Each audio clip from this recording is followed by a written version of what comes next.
नमस्कार, आप देख रहे हैं न्यूज 24 और मैं हूं शीतल राजपूत और मेरे साथ हैं हमारे रिपोर्टर्स, इनकी ब्रिगेड। यूपी, उत्तराखंड, पंजाब, मणिपुर और गोवा में विधानसभा चुनाव समाप्त हो चुके हैं। वोटिंग खत्म होने के बाद एग्जिट पोल भी आ चुके हैं, लेकिन असली नतीजे कल यानी 10 मार्च को सामने आएंगे। काउंटिंग के लिए काउंटडाउन शुरू हो चुका है, यानी कल तय हो जाएगा कि किस राज्य में कौन सी पार्टी सरकार बना रही है।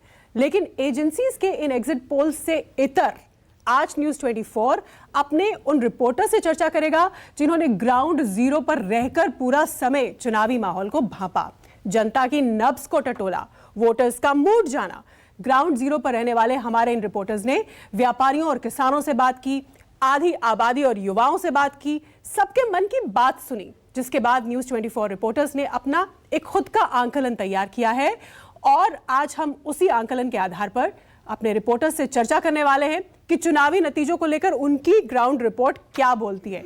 आप नीचे देख पा रहे हैं ग्राफिक्स पे जो हमारा एग्जिट पोल था न्यूज 24 टुडेज चाणक्य का, उस एनालिसिस के मुताबिक क्या किसको कितना मिलने जा रहा है। यूपी की बात हम कर रहे हैं, BJP plus 294, Samajwadi party plus 105, BSP को 2, कांग्रेस को 1, अदर्स को 1। ये न्यूज 24 टुडेज चाणक्य का एनालिसिस, हमारा एग्जिट पोल यूपी के लिए। और अब हम अपने रिपोर्टर्स का ग्राउंड पोल जानेंगे। सबके सब आप लोग सबके सब स्वागत है। हम तो आपको देख रहे थे पिछले 1.5 महीने से, जो धूप और जहां जहां आप लोग गए हैं, एक एक जगह आप लोग गए हैं और एक एक जगह की रिपोर्ट आपने लाई है। तो आपने भी देखा एग्जिट पोल के नतीजे। पल्लवी, मैं आपसे शुरुआत करती हूँ क्योंकि आप आधी आबादी को कवर कर रही थी, महिलाओं का देख रही थी। तो ये तो थे एग्जिट पोल के नतीजे जो हम दिखा रहे हैं। आपने ग्राउंड पर जब विमेन वोटर्स से इंटरैक्ट किया, कई जगह मथुरा में आप जब बात कर रही थी तो बहुत वोकल थी महिलाएं, तो वहां पर किस तरह का आपको फीडबैक मिला? आपका ग्राउंड पोल क्या कहता है महिला वोटर्स को लेकर? जी, चूंकि आपने जब शुरुआत की है कि जो मथुरा में हमारा, जब हम लोगों से बात कर रहे थे, खास करके महिलाओं से, तो जब हम एक प्रोग्राम कर रहे थे साइलेंट वोटर हम उन्हीं को कह रहे थे जो देश की आधी आबादी है, यानी महिलाएं हैं। तो महिलाओं को हम ये मान के चलते हैं कि जो साइलेंटली वोट करती हैं, मन में रखती हैं, या फिर घर में जो परिवार होता है, जो मर्द उनके घर में होते हैं, उनको जो कहा जाता है उस हिसाब से पोल करती है। लेकिन इस बार जब उत्तर प्रदेश में हम लोग महिलाओं से मिल रहे थे, तो मैं ये कहूंगी कि कहीं ना कहीं महिलाएं अब वोकल हैं, अब ज्यादा वोकल हैं। इसका कई कारण हो सकते हैं। एक तो शिक्षा भी बढ़ी है, दूसरा कहीं ना कहीं सोशल मीडिया एक ऐसा प्रभाव रहा है जो लोगों को ज्यादा से ज्यादा और चुनाव को और समझाने में कहीं ना कहीं मदद कर रहा है। वो महिलाओं में भी दिखा, क्योंकि जब हम महिलाओं से बात करते थे तो महिलाएं समझती थी, महिलाएं बताती थी कि भाई क्या परेशानी है, हम क्या सोच के वोट देंगे। अच्छा, मान लीजिए कि किसी ऐसे हम बेल्ट में जा रहे हैं जहां किसी फलाना पार्टी का ज्यादा वर्चस्व है, मान लीजिए कि सपा का ज्यादा वर्चस्व है। अगर हम वहां की महिलाओं से हम बात कर रहे हैं तो वहां जो महिलाएं हैं, बेशक वो उनकी तरफ बात करेंगी, लेकिन महिलाओं का एक मुद्दा कॉमन होता है, महंगाई, सुरक्षा व्यवस्था। सुरक्षा व्यवस्था के नाम पर कहीं ना कहीं मुझे लगा कि उत्तर प्रदेश में महिलाओं का स्वर एक ही था, ठीक, कि सुरक्षा है। उनको लगता था कि सुरक्षा है। जहां वो कहती थी कि देखिए महंगाई बहुत बढ़ गई है, बेरोजगारी बहुत है, हमारे घर में रोजगार नहीं मिल रहा है, हमारे बच्चे जो हैं वो रोजगार उनको नहीं मिल रहा है, इतनी पढ़ाई की लेकिन आज भी घर में बैठे हुए हैं। लेकिन जब ये सवाल आता था कि क्या आपके लिए, जब महिला हैं तो आपके लिए जब माहौल एक अच्छा बना है, सुरक्षित महसूस करती हैं, तो वहां सबका जवाब एक ही आता था। ठीक है, आपके पास मैं आती हूँ, लेकिन मैं एक बार सबका इंट्रोडक्शन करा देती हूँ। हालांकि आप इन सबसे वाकिफ हैं, इन्होंने 1.5 महीना जो धुआंधार रिपोर्टिंग की है सबको आप जानते हैं, लेकिन मैं फिर भी इंट्रोड्यूस करती हूँ। अभी हम बात कर रहे थे पल्लवी झा से, साथ में हमारे साथ दिव्या है, प्रशांत देव हैं, मेरे साथ यहाँ पर प्रभाकर मिश्रा हैं, और ये तो डोर टू डोर हर दर दर भटके आप, ये हमारे साथ ऋषिकेश हैं, और लखनऊ से हमारे 2 संवाददाता हमारे साथ जुड़े हैं, अशोक तिवारी और मानस श्रीवास्तव। इनको भी हमने लगातार धुआंधार रिपोर्टिंग करते हुए देखा। मैं प्रभाकर आपके पास आती हूँ, फिर और महिला एंगल के लिए दिव्या के पास चलूंगी। आपका कोको एनालिसिस तो बहुत चर्चित हुआ, बहुत ज्यादा चर्चित हुआ। हाँ, तो अब ये एग्जिट पोल के बाद प्रभाकर मिश्रा का पोल क्या कहता है, जो ग्राउंड पे आपने महसूस किया? देखिए, चुनाव नतीजे आने में ज़्यादा समय नहीं है, और जो पहले दिन पहले चरण में एक टर्म क्वाइन हुआ कि राकेश टिकैत ने कहा कि बीजेपी का वोट कोको लेकर जा रहा है, तो बीजेपी का वोट को लेकर गया है, इसमें कोई दो राय नहीं है। एग्जिट पोल जो कह रहे हैं, चाहे जितना नंबर जिन्होंने 300 से ऊपर नंबर दिया है वो भी मानते हैं कि बीजेपी का नुकसान हुआ है। तो पहली बात तो ये कि कोको नंबर ले गया है, उतनी सीटें नहीं आ रही है, लेकिन ये कि कोको कितना नुकसान किया है, कितना वोट ले गया है, कहां तक ले गया, और ले गया है तो किसको दिया है। क्या वो कोको जो वोट लेकर गया वो साइकिल पर बैठ गया, नलका पर बैठा या नहीं बैठा, हाथी पर बैठा या पतंग उड़ गया, कहां गया, ये तो नतीजे बताएंगे। लेकिन जो मैं समझा वो ये कि ये कहा गया कि किसान आंदोलन का बड़ा व्यापक प्रभाव पड़ने वाला है इस चुनाव पर। ये चीज ग्राउंड पर पश्चिमी उत्तर प्रदेश में उसका प्रभाव कम दिखा। एक बार लगा था कि जाट जो यहां बैठे हैं गाजीपुर बॉर्डर पर, साल भर से इतने उनमें गुस्सा था, इतनी नाराजगी थी। मैं जो समझ पाया वो ये कि जब वो घर गए, वापस पहुंचे हैं, तो उनमें गुस्सा कम हो गया है और वो किसान कम रह गए थे, वो जाट ज्यादा रह गए थे। वो किसान के तौर पर उन्होंने मतदान कम किया है, जात के तौर पर उन्होंने मतदान ज्यादा किया है। इसलिए जो नाराजगी जो दिख रही थी यहां पर, वो नाराजगी वहां नहीं है। लेकिन अभी भी मैं इस बात को मानता हूं कि जो एग्जिट पोल में जगह जगह जो चीजें दिखाई गई हैं कि पश्चिमी उत्तर प्रदेश में बीजेपी बहुत अच्छी स्थिति में है। किसी ने कह दिया कि मात्र गठबंधन को 8 सीटें मिलेंगी, मैं अभी भी उससे इत्तेफाक नहीं रखता, इसलिए कि नाराजगी थी, नाराजगी अभी भी है। जाट वोटर बटे हैं, लेकिन ये कह देना कि बीजेपी के पक्ष में ज्यादा गए हैं, मैं अभी भी मानने को तैयार नहीं हूं। इसलिए कि अभी भी मैं बात कर रहा हूं, मैं जाकर के देखा हूं, वोटिंग के दिन देखा बिल्कुल आप ग्राउंड पे थे और आपने एक साल भर तो आपने किसान आंदोलन को भी फॉलो किया। बात इन्होंने जाति की दिव्या, महिला वोटर्स में जब आपने एक शो भी किया, आप दोनों ने, महिला वोटर, साइलेंट वोटर, महिला रिपोर्टर, तो आपने व्यापक स्तर पर पश्चिमी उत्तर प्रदेश में जगह जगह महिला वोटर्स को फॉलो किया। पोलिंग के दिनों में भी आप महिला वोटर्स को आप देख रही थी, तो आपको क्या जाति का इफेक्ट महिला वोटर पर कहीं जब वो वोट डालने जा रही थी दिखाई दिया ग्राउंड पर?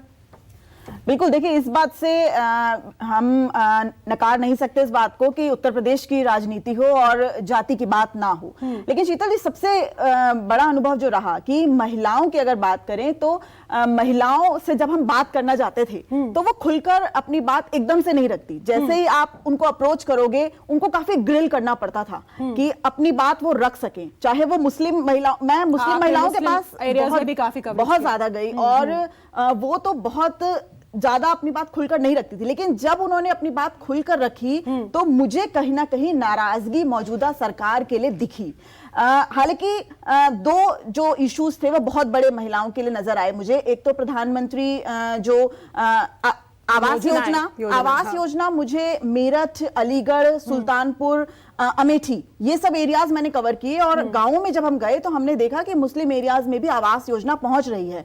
और दूसरी सबसे बड़ी बात जो मुझे लगी, कानून व्यवस्था। हर महिला, हर लड़की ये कह रही थी कि अब हम खुलकर जा सकते हैं। एक फैक्ट्री में मैं गई थी और वहां फैक्ट्री में जो महिलाएं थी वो 500 रुपए उनको रोजाना के मिल रहे थे। सोचिए कितनी बड़ी बात है। सुबह 6 बजे वो जाती थी और रात को 8 बजे वो फैक्ट्री से निकलती थी। उनका कहना था कि रात को 8 बजे यहां से जब हम निकलते थे तो निकल नहीं पाते थे, अब हम बहुत फ्री होके निकल रहे हैं। तो यानी कानून व्यवस्था एक बड़ा मुद्दा थी और अन्न, जो घर घर अन्न पहुंच रही थी। हालांकि मुस्लिम महिलाओं में मुझे एक नाराजगी जो नजर आई, 3 तलाक की अगर बात करें तो इस मामले पे उनका कहना था कि ग्राउंड पे बहुत ज्यादा नहीं दिख रहा है। 3 तलाक कानून पास तो हो गया, लेकिन ग्राउंड पे क्या उनको हक मिल रहा है? बहुत सी ऐसी महिलाओं से मेरा 2-4 हुआ जिन्होंने कहा कि मुझे मैं खुद भुक्तभोगी हूं। उन्होंने ऐसा मुझे कहा कि मैं खुद भुक्तभोगी हूं और मुझे नहीं मिला न्याय 3 तलाक कानून के बाद। तो ग्राउंड पे क्या हो रहा है ये भी देखना जरूरी है। सरकार कानून बना देती है। आप लोग तो ग्राउंड की आवाज लेके आए ना, आप लोग तो ग्राउंड पर ही थे। ग्राउंड तो बहुत ज्यादा मौजूदा सरकार के लिए एक विरोध भी मैंने मुस्लिम महिलाओं में देखा। हालांकि वो साइलेंट होती हैं, वो जोड़ तोड़ के और इशारों में अपनी बात कहना चाहती हैं। अगर मुस्लिम महिलाओं की बात करूं, पर मेरा सवाल था कि जाति का इंपैक्ट क्या कहीं महिला वोटर्स में, पल्लवी, दिखा? देखिए, जाति क्योंकि का जैसे कि प्रभाकर ने कहा कि जाति डोमिनेटेड, चाहे मुद्दे थे 1 साल भर से चल रहे थे, चाहे किसान आंदोलन ही हो, लेकिन आखिर में जब वोट देने की बारी आई या वक्त आया चुनाव का, तो जाति हावी हो गई, जैसा कि यूपी में हमेशा होता है। 100 महिला वोटर्स में भी क्या आपको जाति का फैक्टर देखिए, जब हम महिला की बात करते हैं तो महिला के अगर मुद्दे होंगे तो मुद्दे कॉमन होते हैं, लेकिन जब जाति पर सवाल आप कर रही हैं तो उत्तर प्रदेश, खास करके बिहार, ये जो क्षेत्र है वहाँ जाति का प्रभाव होता है। क्योंकि जैसे ही हम बात करते हैं कि जाति, आप परिवार से आप परिवार में रहते हैं, परिवार आपका बड़ा है, बड़े बुजुर्ग हैं, और जब जाति उसमें है, आप महिलाएं हैं और आपको कहीं ना कहीं परिवार में ये सुनाई पड़ रहा है कि ये फलाना जाति का है, ये फलाना जाति जो है वो हमारे हक का काम करेगा, तो वो कहीं ना कहीं इम्पैक्ट डालता है महिलाओं पर भी। तो वही महिलाओं पर भी इम्पैक्ट पड़ेगा, ऐसा नहीं है कि वो इम्पैक्ट नहीं है, वो इम्पैक्ट होगा। इसीलिए कहीं ना कहीं देखिए, जहां जैसे मैं बात कर रही थी कि हम अगर ये शामली की जो बेल्ट है, कैराना चले जाएं, इन सब तमाम बेल्टों में अगर आप देखें तो महिलाओं से जब आप बात करेंगी तो महिलाएं कहेंगी कि देखिए महंगाई है, तमाम चीजें हैं, लेकिन सुरक्षा है, लेकिन बावजूद उसके ये हमारा भला करेगा।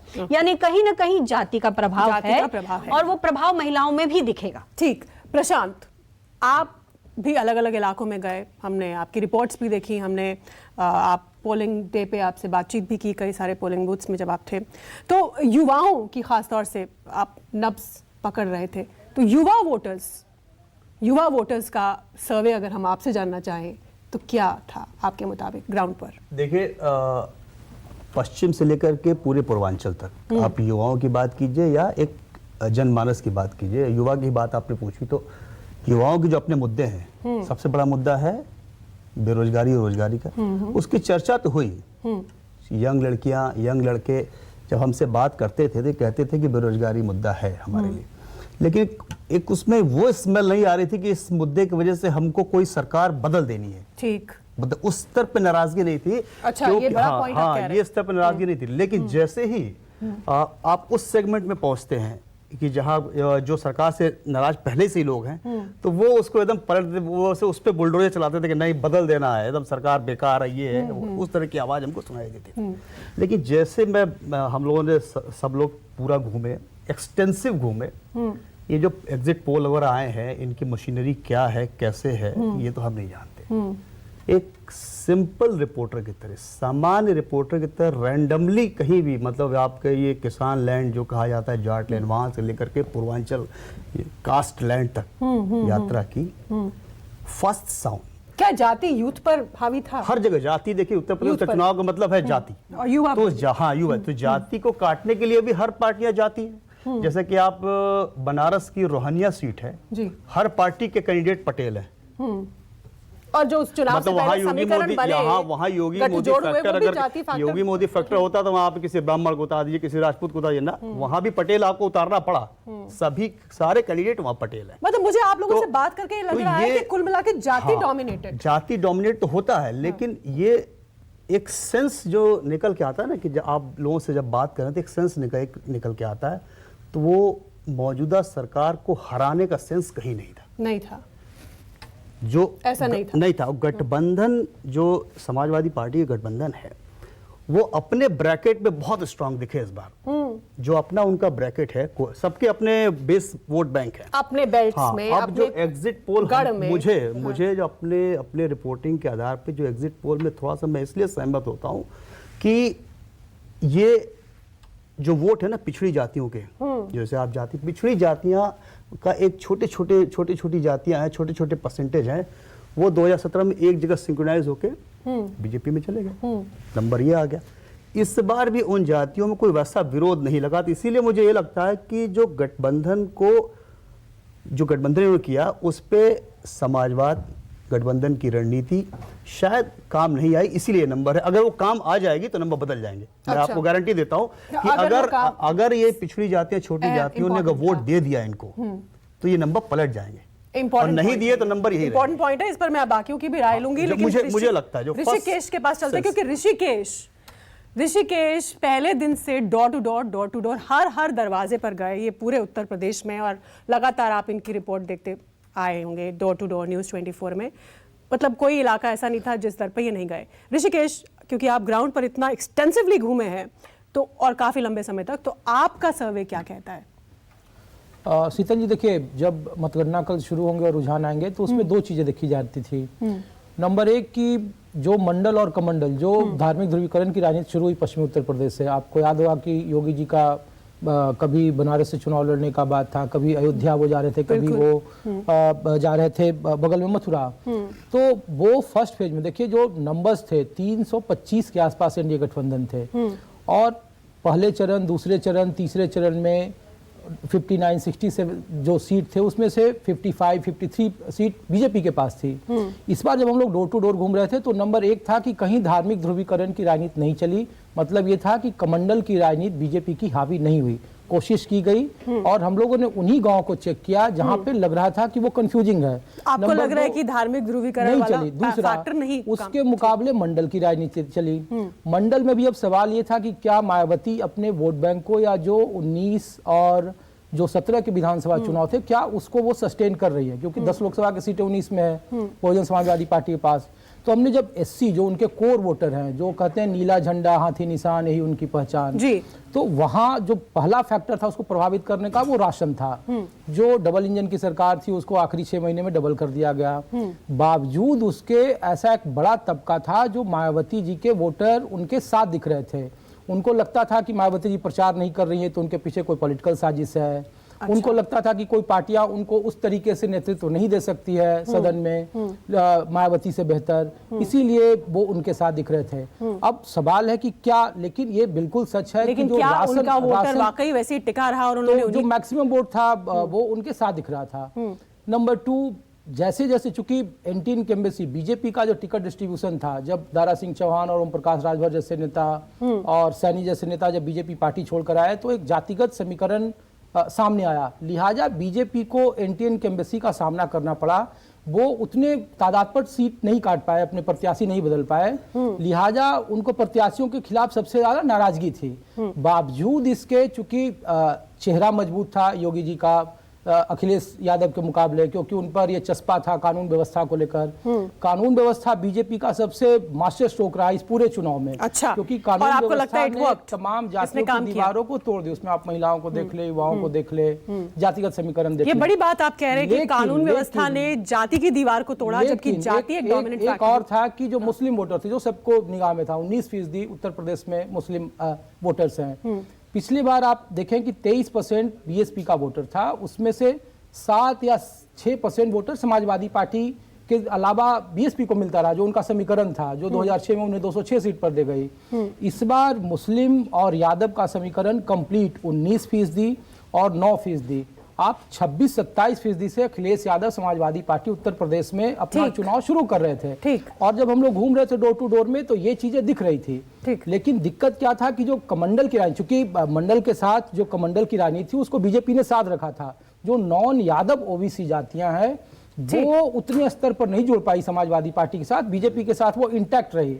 इसीलिए नंबर्स बीजेपी के पक्ष में ज्यादा है, लेकिन ये चुनाव कंप्लीटली कमंडल की राजनीति पर है।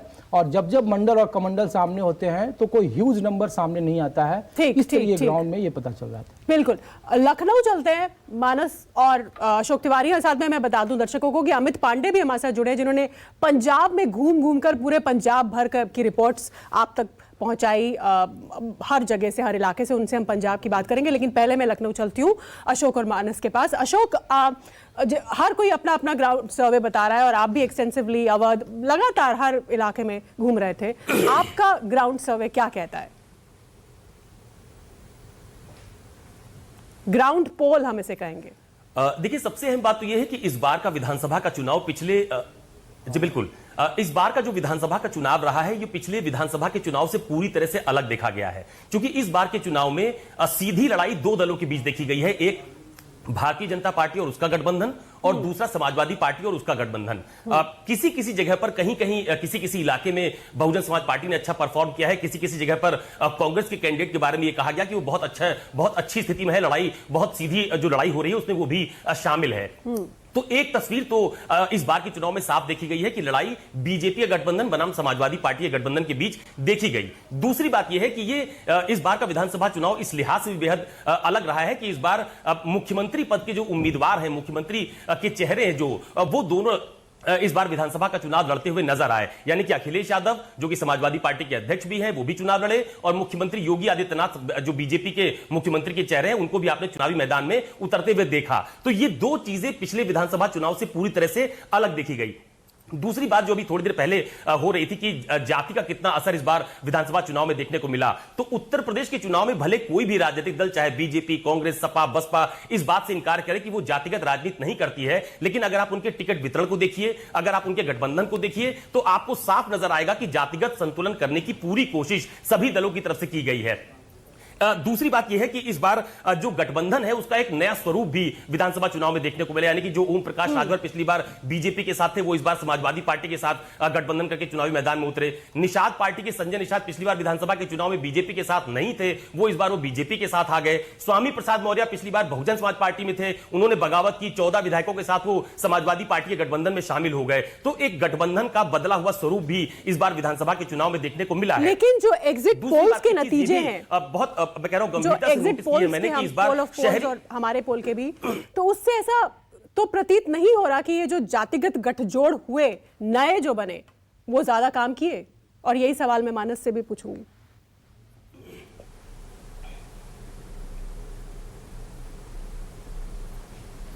जी बिल्कुल शीतल, देखिए अगर उत्तर प्रदेश का जो मौजूदा चुनाव हुआ 2022 का, इसका अगर आप विश्लेषण करेंगे तो जब आप चुनाव में जब आप उतर रहे थे, जब आप जा रहे थे, या हम लोग जब फील्ड में जा रहे थे, तो इस बात को समझने की जरूरत थी कि ये चुनाव पिछले दूसरे चुनाव से भिन्न कैसे है और क्या भारतीय जनता पार्टी की सरकार रिपीट कर सकती है, क्योंकि दशकों गुजर गए। पहले तो पूर्ण बहुमत की सरकार ही नहीं बनती थी, और जब बननी शुरू हुई तो पहला मौका मायावती को, दूसरा अखिलेश यादव को, यानी उस वक्त मुलायम सिंह का चेहरा था लेकिन बाद में अखिलेश बने, और तीसरा भारतीय जनता पार्टी को। तो इसको समझने के लिए आपको थोड़ा सा देखना पड़ेगा कि 2014 के बाद से उत्तर प्रदेश की राजनीति बदली कैसे। जो जातीय आधारित जो दल थे, चाहे वो बसपा या समाजवादी पार्टी, इन्हीं को ही देख करके दूसरे छोटे क्षेत्रीय संगठन जो बाद में सियासी दल में कन्वर्ट हुए, निषाद पार्टी जैसे दल, वो भी धीरे धीरे पनपने लगे और उनकी भी कुछ कुछ भूमिका होने लगी। लेकिन 2014 के चुनाव में जब यहाँ पे कैंपेन चल रहा था, उससे तब से लेकर के और अब तक अगर आप बीजेपी का पूरा कैंपेन देखेंगे, यहाँ तक कि इस चुनाव में भी, तो उन्होंने जात की बात नहीं की। भले टिकट उन्होंने जात के आधार पर बांटे, लेकिन जात की बात नहीं की। उनके हर पोस्टर में, उनके हर जो प्रचार के जो गाने तैयार किए गए, उसमें या तो भव्य राम मंदिर का निर्माण होता हुआ दिखाई दिया, भगवान राम की फोटो दिखाई दी, तस्वीर दिखाई दी, उसके अलावा बाबा विश्वनाथ का कॉरिडोर, विंध्याचल कॉरिडोर, यानी एक ये कोशिश की गई कि हिंदुत्व की छतरी के नीचे तमाम जातियां समाहित हो जाएं, और ये इस प्रयोग में वो काफी हद तक सफल रहे। तो नंबर एक की चुनौती क्या थी उनके सामने? चुनौती थी बेरोजगारी, कोविड में जो कुप्रबंधन हुआ वो, और महंगाई। लेकिन जो उनके पास जो ताकत थी वो था मुफ्त राशन और सख्त प्रशासन, जिसको लेकर के भारतीय जनता पार्टी मैदान में उतरी। दूसरा, एक लाभार्थी वर्ग भारतीय जनता पार्टी ने तैयार किया। ठीक, मुफ्त राशन, एक भारतीय जनता पार्टी ने एक लाभार्थी वर्ग तैयार किया, और जिसके निशाने पर थी जाति गोलबंदी को। क्योंकि हमारे पास सिर्फ 2 मिनट बचे हैं, हालांकि बातें करने को बहुत है, क्योंकि इन लोगों के पास खजाना है ग्राउंड का, बातें करने के लिए बहुत है, लेकिन वक्त हमारे पास कम है, तो पंजाब जाना जरूरी है। हमारे साथ पंजाब से अमित पांडे जुड़े हुए हैं। अमित, आप लगातार पटियाला टू बटाला, बटाला टू पटियाला, सब जगह से रिपोर्ट करते रहे। पंजाब का जो एग्जिट पोल्स के नतीजे हम सभी ने देखा, आम आदमी पार्टी को वहां पे लीड मिल रही है इन पोल्स में, लेकिन आप ग्राउंड पर थे। ग्राउंड का आपका पोल क्या कहता है पंजाब को लेकर, कि पंजाब में वाकई इतना बड़ा बदलाव होता हुआ दिख रहा है इस बार?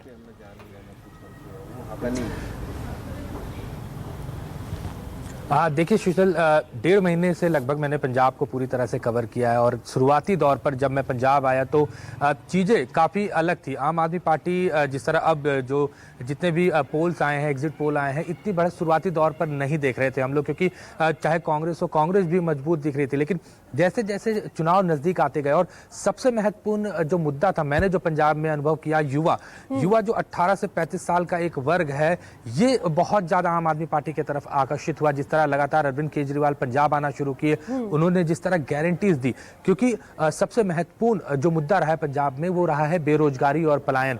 जो युवा थे, जो कॉलेजेस से निकल रहे थे, हमने देखा IAS के जो कोचिंग सेंटर्स होते, सबसे ज्यादा भीड़ अगर किसी कोचिंग सेंटर में पंजाब में होता है तो वहीं होता है। ये सारे बच्चे कनाडा या दूसरी कंट्रीज में, यूरोप की दूसरी कंट्रीज में पढ़ने के लिए, और वहां पर पढ़ाई के बाद नौकरी पाने के लिए जाते। तो तो ये काफ़ी महत्वपूर्ण था। और जो परिवार था इस बात को लेकर काफ़ी दुखी था, क्योंकि उन्हें उम्मीदें थी कि जो मौजूदा सरकार है जो इस वक्त है वो रोजगार को लेकर कुछ करे, लेकिन 5 साल निकल गए, चाहे 4 साल हम 4.5 साल हम कैप्टन की बात करें तो वहाँ रोजगार को लेकर पंजाब में कुछ ऐसा हुआ नहीं। उसके बाद चन्नी आए, उनके पास उतना समय नहीं रहा कि 111 दिनों में वो पंजाब के इस जो सबसे महत्वपूर्ण मुद्दा है रोजगार को कुछ ऐसा बड़ा कुछ कर पाए या दे पाए युवाओं को, और जिससे युवा उनके तरफ आकर्षित हो। तो ये एक काफी महत्वपूर्ण जो अनुभव मैंने पंजाब के चुनाव में किया। और दूसरा नशा इस कदर पंजाब में है कि हर परिवार जो है, खासकर अगर हम माझा की बात करें तो माझा में बहुत सा ऐसा क्षेत्र है जो हर परिवार में कोई ना कोई ऐसा सदस्य है जो नशे का शिकार है। तो आपका एनालिसिस ये है ग्राउंड का जो आपने 1.5 महीना कि भाई युवा की आवाज जो है वो मैटर की इस बार पंजाब के चुनाव में, और शायद इसी वजह से युवा ने बदलाव को तरजीह दी, और शायद एग्जिट पोल्स के नतीजे इसी वजह से आम आदमी पार्टी के पक्ष में। हालांकि अभी नतीजों के लिए हमें कल तक का इंतजार करना होगा, लेकिन ये हमारे ग्राउंड रिपोर्टर्स की एनालिसिस थी, उनका विश्लेषण था, ये उनका पोल था। पल्लवी, दिव्या, प्रशांत, प्रभाकर, ऋषिकेश, मानस और अशोक और साथी अमित, आप सभी का हमारे साथ जुड़ने के लिए और 1.5 महीने तक इतनी बेमिसाल कवरेज करने के लिए बहुत बहुत धन्यवाद। नमस्कार, मैं हूं मानक गुप्ता। अगर आपको हमारा ये वीडियो पसंद आया हो तो इसे लाइक और शेयर जरूर करें, और हां, हमें सब्सक्राइब और फॉलो करना ना भूलें ताकि आप देश और दुनिया की कोई खबर मिस ना करें। तो जुड़े रहिए हमारे साथ और देखते रहिए न्यूज़ 24।